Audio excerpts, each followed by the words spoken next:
News 24 सामान्य जनतेचा आवाज।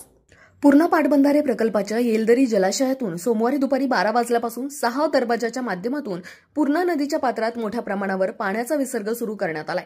येलदरी धरणात आज सकाळी 11:30 वाजता पाणलोट क्षेत्रात पाऊस कमी झाला असूनही खडकपूर्णा धरणातून पाण्याचा विसर्ग वाढल्याने वाढ सुरू झाली आहे। तेव्हा आज दुपारी 12 वाजता येलदरी धरणाचे गेट क्रमांक 3 व 5 सुरू करण्यात आले असून एकूण गेट क्रमांक 1, 3, 5, 6, 8 व 10 हे अर्धा मीटरने चालू राहणार आहेत।